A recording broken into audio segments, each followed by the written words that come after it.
ये बड़ा सुखद संजोग है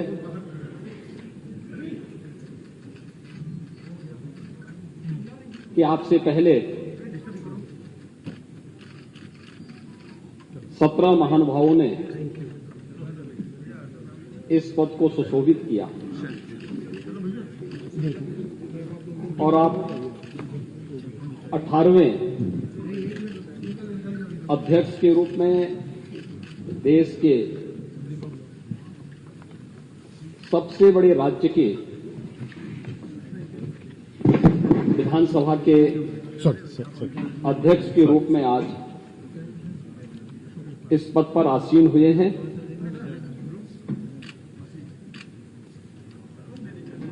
मैं हृदय से पूरे सदन की ओर से आपका अभिनंदन करता हूं।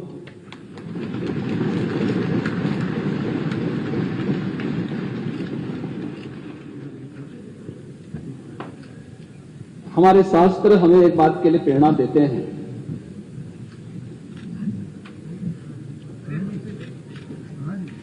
कि जब भी महान बनने का कोई अवसर मिले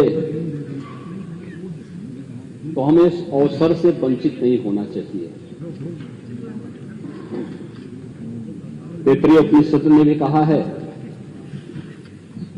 कि भूत्वेन प्रमितव्यम, यानी महान बनने के अवसर से चूकना नहीं चाहिए और आपके नाम से तो महाना ही जुड़ा हुआ है।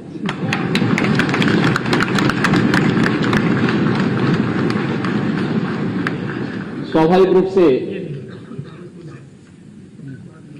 लोकतंत्र के इस गौरवपूर्ण आसन पर विराजमान होना ये किसी भी सदस्य के लिए न केवल अभिनंदनीय है बल्कि गौरवपूर्ण भी। और फिर इस पीठ पर एक अनुभवी सदस्य का चयन सर्वानुमति से हो, यह अत्यंत सुखद की अनुभूति कराता है। और खासतौर पर तब जब उत्तर प्रदेश विधानसभा में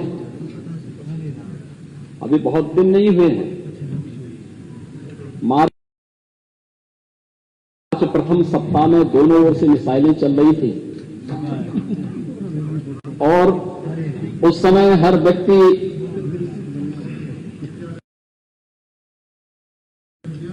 एक दूसरे के हमलों से झुलसने से बचने के लिए अपने अपने स्तर पर प्रयास कर रहा था।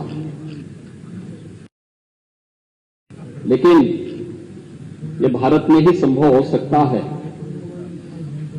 और भारत में भी उत्तर प्रदेश में ही कि राजनीतिक मतभेद भले ही कितने क्यों न हो, लेकिन लोकतंत्र को पुष्ट करने के लिए सर्वानुमति का रास्ता अपनाने और लोकतंत्र की गरिमा को और उसकी मर्यादा को बनाए रखने के लिए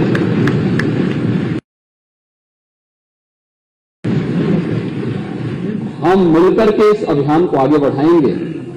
और आज आपका सर्वानुमति से यहां पर चयन हुआ है, ये सचमुच भारत की उन मजबूत लोकतांत्रिक परंपराओं को और भी मजबूत करता है और भी पुष्ट करता है। मैं इसके लिए सत्ता पक्ष और विपक्ष से जुड़े हुए अपने सभी माननीय जो नेतागण हैं, नेता प्रतिपक्ष और सभी दलों के अपने नेताओं के साथ साथ नवनिर्वाचित सभी माननीय सदस्यों को भी मैं हृदय से उनके चुनाव के लिए और आपके चुनाव के लिए भी मैं उन सबका हृदय से अभिनंदन भी करता हूं और धन्यवाद भी देता हूं।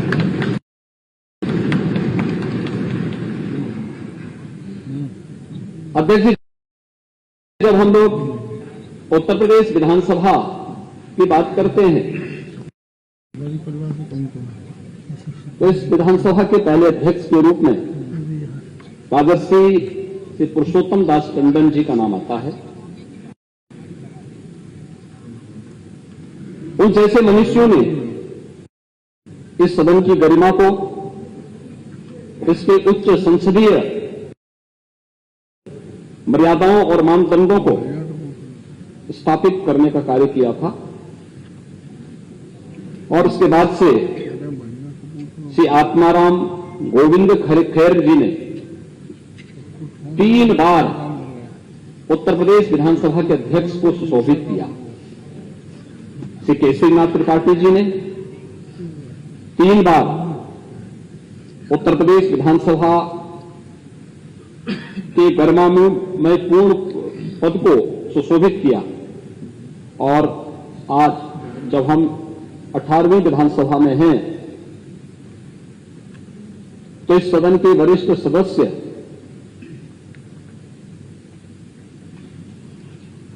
श्री माता प्रसाद पांडे जी ने भी 2 बार विधानसभा अध्यक्ष के पद को सुशोभित किया है।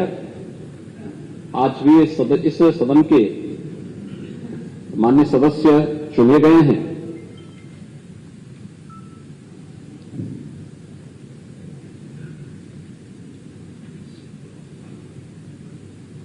आपका चयन बहुत सारा संदेश दे देता है।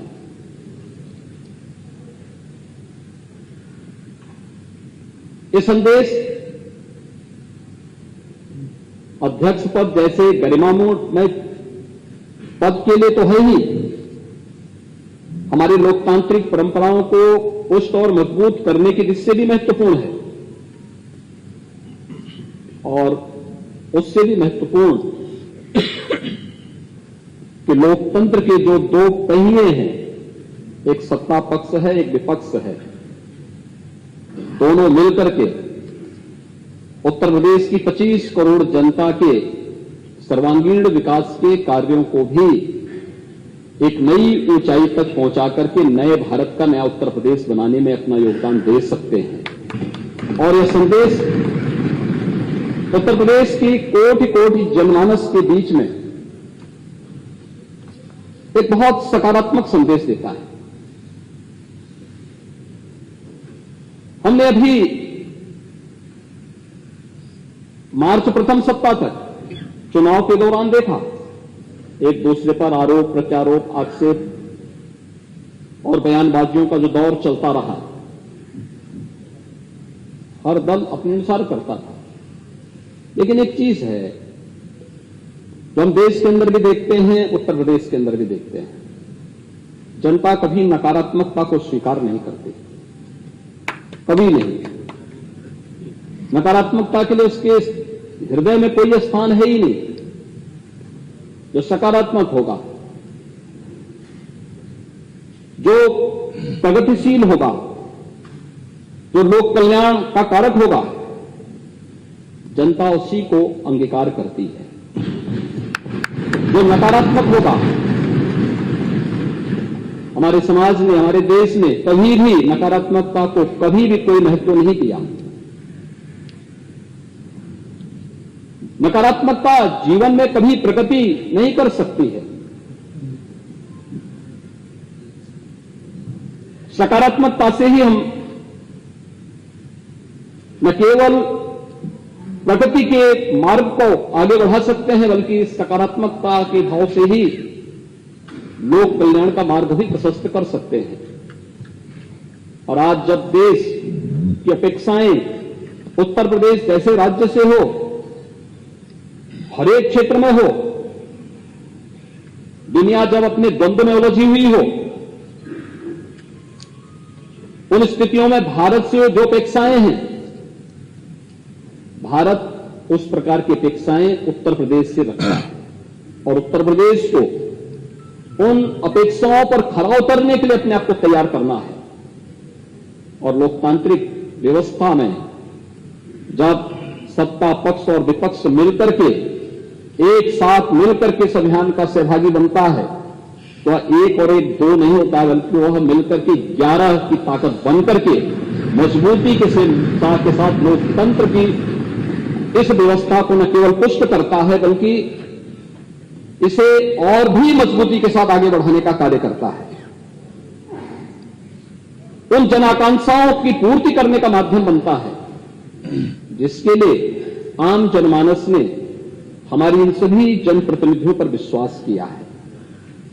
ये सभी चुनाव जीत करके आए, जनता के सामने आम जनमानस ने इन पर विश्वास किया, आम जनमानस का इन पर एक नया विश्वास प्रकट हुआ है और उस विश्वास पर कहीं भी हमें कोई भी किसी भी प्रकार से उसे अविश्वास में नहीं बदलने देना है।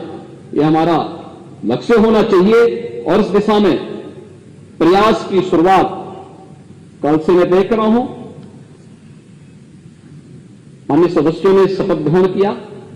शपथ ग्रहण करने के बाद जिस सकारात्मक भाव के साथ शपथ ग्रहण का कार्यक्रम प्रारंभ हुआ, मैंने देखा है कि कल तक यहां पर 343 माननीय सदस्यों ने एक दिन में ही शपथ ग्रहण कर लिया था। 60 माननीय सदस्य बच गए थे, उनका शपथ ग्रहण अधिकतर ने आज यहां पर अपना शपथ ग्रहण भी संपन्न किया है। और किस सकारात्मक भाव के साथ सब लोग मिलकर के इस कार्यक्रम को आगे बढ़ा रहे थे। आज चुनाव संपन्न हो चुके हैं, अब हमें विकास के बारे में सोचना है, उत्तर प्रदेश के उत्थान के बारे में सोचना है, उत्तर प्रदेश की 25 करोड़ जनता के हितों के संवर्धन के लिए सोचना है, उत्तर प्रदेश के युवाओं के बारे में, उत्तर प्रदेश की आधी आबादी महिलाओं के बारे में सोचना है, उत्तर प्रदेश के किसानों के बारे में सोचना है, उत्तर प्रदेश के मजदूरों के बारे में सोचना है और उत्तर प्रदेश के उन सभी दबे कुचले लोगों के बारे में जिनकी आवाज को देने का माध्यम लोकतंत्र ने उन्हें एक वोट के रूप में दिया है, उस आवाज को भी अब आगे बढ़ा करके शासन की योजनाओं से जो मजबूती के साथ जोड़ने का कार्य अब सदन करे।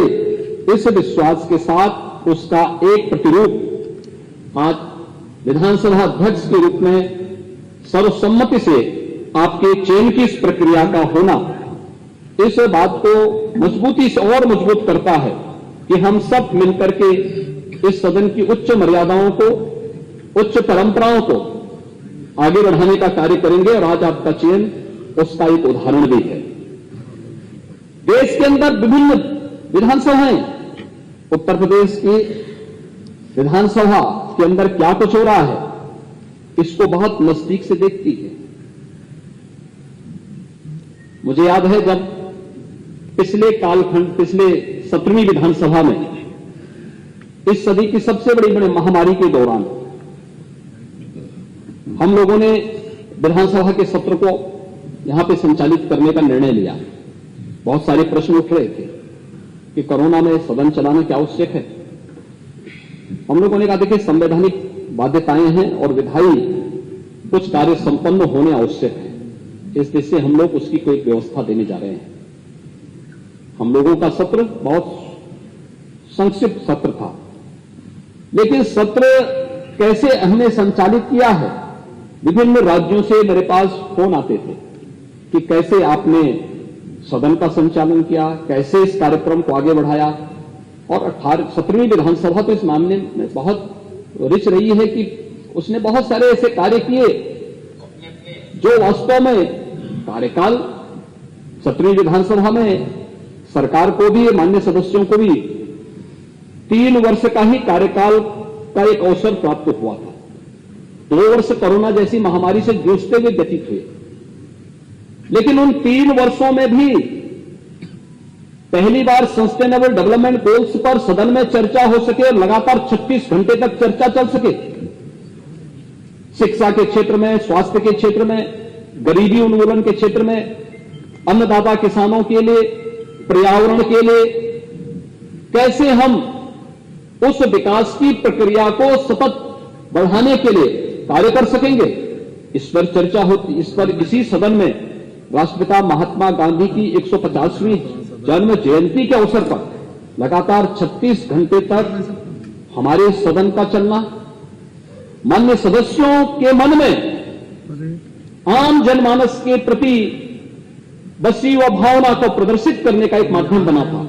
उसने देश के अंदर एक बहुत सकारात्मक संदेश दिया। मेरे पास तमाम संस्थाओं की ओर से इस बारे में संपर्क किया गया, कैसे इस कार्यक्रम को चलाया गया, क्या गोल्स निर्धारित किए हैं, सरकार ने उस गोल्स को अचीव करने के लिए अपने आगे की रोड मैप क्या तैयार किया है, इन सब पर एक सकारात्मक पहल आगे बढ़ी थी।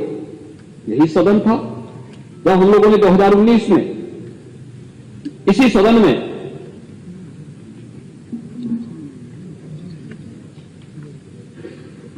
छब्बीस नवंबर 2019 को संविधान को अंगीकार करने के दिवस को, उसकी 70वीं वर्षगांठ पर एक विशेष सत्र का आयोजन संविधान से संबंधित और बाबा साहब भीमराव अंबेडकर के प्रति श्रद्धा और सम्मान का भाव व्यक्त करते हुए इस अवसर पर एक विशेष सत्र हम लोगों ने आयोजित किया था।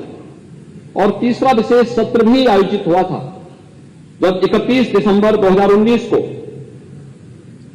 संविधान के 126वें संशोधन विधेयक के समर्थन के लिए हम लोगों ने एक विशेष सत्र यहां पर आयोजित किया था, जो अनुसूचित जाति जनजाति से संबंधित, उनके हितों से संबंधित एक विशेष सत्र आयोजित किया गया था। 2020 के प्रारंभ में 7वें राष्ट्रमंडल संसदीय संघ भारत परिक्षेत्र का एक ऐतिहासिक सम्मेलन भी यहां पर आयोजित हुआ था। श्री हृदय नारायण दीक्षित जी के मार्गदर्शन में, उनके नेतृत्व में 17वीं विधानसभा ने जिस गरिमामयी तरीके से सत्र के संचालन को उन्होंने अपनी विद्वता से, अपने सार्वजनिक जीवन के अनुभव से आगे बढ़ाने का कार्य किया था, अत्यंत अभिनंदनीय रहा। और उत्तर प्रदेश विधानसभा में जिन बातों पर चर्चा होती थी, जिन मुद्दों को यहां पर उठाया जाता था, उसकी गूंज देश के अंदर विभिन्न राज्यों के साथ ही प्रदेश के अंदर भी गांव और गलियों तक भी सुनने को, देखने को हम सबको मिलते थे कि आज उत्तर प्रदेश विधानसभा में जनता से जुड़े हुए इस मुद्दे पर गंभीर चर्चा हुई है। आज उत्तर प्रदेश विधानसभा ने इस दिशा में एक नए प्रस्ताव को आगे बढ़ाया है। आज ये अलग अलग मुद्दों पर जनता के बीच में भी ये बातें सुनने को मिलती थी। वह एक बहुत सकारात्मक भाव होता है। मुझे लगता है कि जब जनता अपनी विधायी संस्था को एक विश्वास के रूप में देखती है, तो हम मान करके चलें कि लोकतंत्र के प्रति आम जनमानस के विश्वास को प्रकटीकरण करने का सबसे अच्छा माध्यम होता है।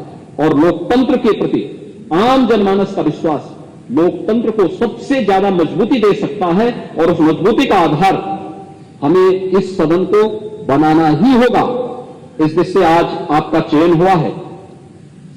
हम सब जानते हैं आप लगातार 8वीं बार उत्तर प्रदेश विधानसभा के सदस्य चुने गए हैं।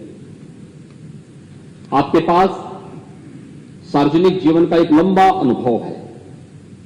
कानपुर जैसे औद्योगिक क्षेत्र में मां गंगा के तट पर बसे हुए इस औद्योगिक नगर में जमीन से जुड़े हुए आम कार्यकर्ता के रूप में कार्य करते हुए, बूथ स्तर के कार्यकर्ता के रूप में, मंडल अध्यक्ष के रूप में कार्यकर्ता के रूप में, शिक्षा और सेवा के क्षेत्र में कार्य करने वाले संगठनों के पदाधिकारी और एक सामान्य कार्यकर्ता के रूप में कार्य करते हुए आपने एक लंबे समय तक जहां उस फील्ड में काम किया, वहीं 8 बार से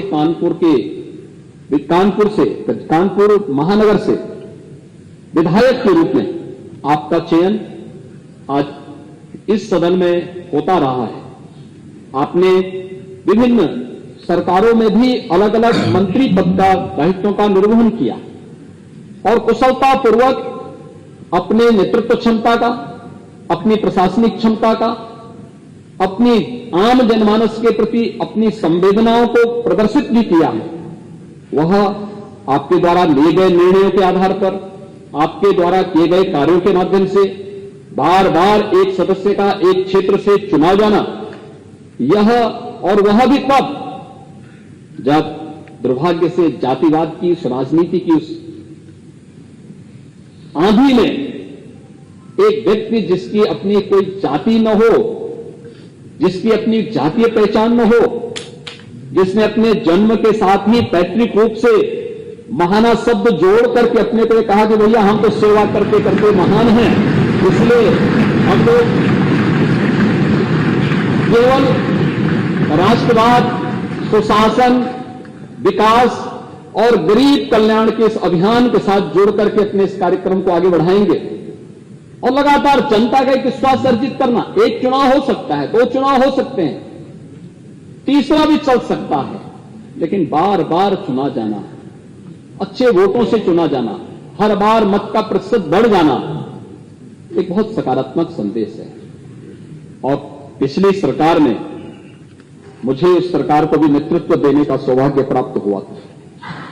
उस सरकार में औद्योगिक विकास मंत्री के रूप में जो कार्य किया, उत्तर प्रदेश के इतिहास में पहली बार उत्तर प्रदेश के अंदर 3,60,000 करोड़ रुपए से अधिक की निवेश के प्रस्ताव को जमीनी शासन पर उतारने का कार्य करना था। लाखों नौजवानों को नौकरी और रोजगार के साथ जोड़ने, उनके जीवन को उज्जवल भविष्य की ओर अग्रसर करने में जो योगदान दिया गया, कानपुर के विकास के साथ साथ उत्तर प्रदेश के समग्र विकास के लिए जो सकारात्मक भूमिका आपकी थी, डिफेंस कॉरिडोर आदरणीय प्रधानमंत्री जी की मंशा के अनुरूप उत्तर प्रदेश के अंदर स्थापित हो और इसके लिए 6 नोड पर कार्य तेजी के से हो। उत्तर प्रदेश के अंदर एक्सप्रेस वे का एक संजाल बिछे और उत्तर प्रदेश अपने इंफ्रास्ट्रक्चर के लिए देश के अंदर एक नई पहचान के साथ उभरे। ये भी उत्तर प्रदेश में औद्योगिक विकास मंत्री के रूप में जब आपने इस पद को सुशोभित किया, ये सभी कार्य उत्तर प्रदेश की जनमानस में होते हुए देखे हैं। और स्वाभाविक रूप से आपने मेरी टीम के एक महत्वपूर्ण स्तंभ के रूप में कार्य करते हुए इन कार्यक्रमों को आगे बढ़ाने का कार्य किया। आज आप उत्तर प्रदेश विधानसभा के अध्यक्ष के रूप में आपका यहां पर सर्वसम्मति से चयन हुआ है। मैं इसके लिए आपको हृदय से अभिनंदन करता हूं, आपको हृदय से बधाई देता हूं और अपनी शुभकामनाएं भी देता हूं। आपका चयन ऐसे समय में हुआ है जब यह देश आजादी का अमृत महोत्सव मना रहा है। ये आजादी का अमृत काल है। अमृत काल के लिए प्रधानमंत्री जी ने आगामी 25 वर्षों के लिए कुछ लक्ष्य निर्धारित किए हैं देश के अंदर। और देश के लिए जब कोई लक्ष्य निर्धारित हो तो देश की सबसे बड़ी आबादी के राज्य के लिए तो लक्ष्यों को प्राप्त करना और भी महत्वपूर्ण हो जाता है। क्योंकि अगर भारत को समयबद्ध ढंग से उन लक्ष्यों को प्राप्त करना है तो उसमें अग्रणी भूमिका के रूप में उत्तर प्रदेश को आना ही होगा। उत्तर प्रदेश की सबसे बड़ी भूमिका होनी ही चाहिए, क्योंकि सबसे बड़ी आबादी का राज्य है। 25 करोड़ की आबादी देश के अंदर अन्य किसी भी राज्य को हम देखेंगे तो उसकी आबादी उत्तर प्रदेश की आधी से कम ही है। और जब हम लोग देश की बात करते हैं तो इसकी शुरुआत उत्तर प्रदेश से होनी चाहिए। और अमृत काल में आप उत्तर प्रदेश के विधानसभा के अध्यक्ष बने हैं, यह अत्यंत सौभाग्य का क्षण है और इसके लिए मैं आपको हृदय से बधाई देता हूं। महोदय, मैं विश्वास व्यक्त करता हूं कि आपके नेतृत्व में उत्तर प्रदेश की हमारी 18वीं विधानसभा एक सुनिश्चित लक्ष्य को प्राप्त करने में सफल होगी। हम निरंतर उत्तर प्रदेश के विकास को आगे बढ़ाने में सफल होंगे। मैं अपने सभी नवनिर्वाचित माननीय सदस्यों को भी हृदय से उनके चयन के लिए, उनके निर्वाचन के लिए और उनके द्वारा शपथ ग्रहण किए जाने के लिए भी मैं हृदय से उनका अभिनंदन करता हूं, उन्हें बधाई देता हूं। 5 वर्ष का उनका जो कार्यकाल है वो जन अपेक्षाओं पर खरा उतरने का एक उन्हें माध्यम मिला है।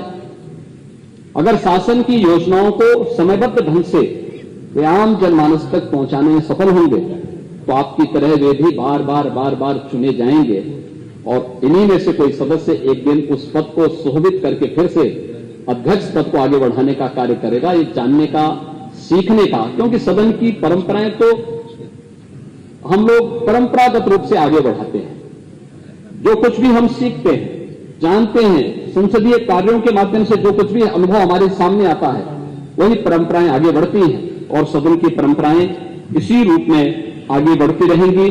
एक बार फिर से मैं आपको इस पद पर चयन के लिए हृदय से, अपनी ओर से, पूरे सदन की ओर से, पार्टी की ओर से हृदय से बधाई देता हूं, आपका अभिनंदन करता हूं और विश्वास व्यक्त करता हूं कि उत्तर प्रदेश विधानसभा अध्यक्ष के रूप में आप उत्तर प्रदेश के सदन की मर्यादा को, इसकी परंपरा को एक नई गरिमापूर्ण तरीके से आगे बढ़ाने का कार्य करेंगे और उत्तर प्रदेश विधानसभा